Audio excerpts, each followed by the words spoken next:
xe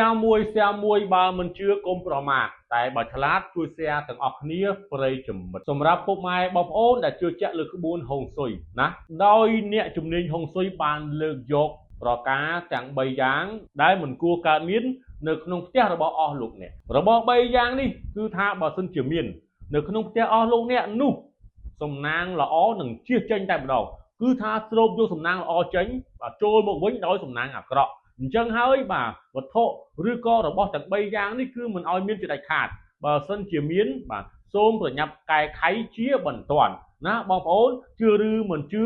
ក៏ស្រេចតែបងប្អូនដែរនេះខ្ញុំគ្រាន់តែលើកយកពីអ្នកជំនាញក្បួនហុងស៊ុយតែប៉ុណ្ណោះបើចង់ឲ្យផ្ទះអស់លោកអ្នកពោពេញទៅដោយទ្រព្យសម្បត្តិបាទលៀបលុយកាក់ហូរចូលពេញផ្ទះណាបងប្អូនទាំងអស់គ្នាបាទរបស់3យ៉ាងមានអ្វីខ្លះទៅតោះចូលស្ដាប់ខ្ញុំបាទនឹងលើកយកមកជូនបាទដូចតទៅយោងតាមក្បួនហុងស៊ុយមានរបប3យ៉ាងដែលអ្នកមិនគួរទុកក្នុងផ្ទះប្រសិនបើវត្ថុទាំង3នេះខូចឬលែងប្រើប្រាស់បាននោះអាចទាញសំណាងល្អឲ្យហូរចេញឆ្ងាយពីគ្រួសាររបស់អស់លោកអ្នកត្បិតថារបបទាំងនោះមើលទៅធម្មតាមិនមានបញ្ហាអ្វីក៏ដោយតែវាអាចមានផលប៉ះពាល់អវិជ្ជមានដល់សមាជិកក្នុងផ្ទះឬម្ចាស់ផ្ទះបាន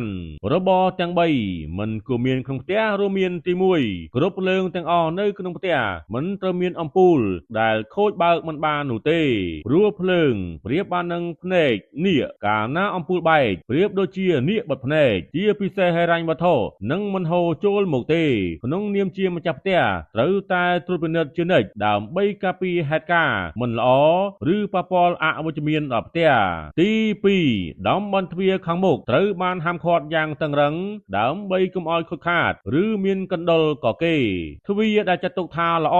ជាទ្វារដែលបើកមកមិនឮសំឡេងខ្លាំងមិនកកិតឬខូចមានស្នាមប្រេះជាពិសេសមាត់ទ្វារជាជំរកផ្ដល់ប្រាក់ឲ្យហូរចូលផ្ទះគ្រប់ពេលវេលាពណ៌ទ្វារក៏ត្រូវបានចាត់ទុកយ៉ាងពិសេសដែរដូច្នេះចូលបន្ថែមពណ៌ឲ្យមើលទៅថ្មីគ្រប់ពេល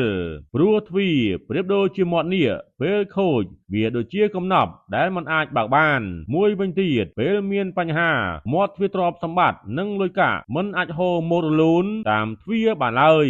ទី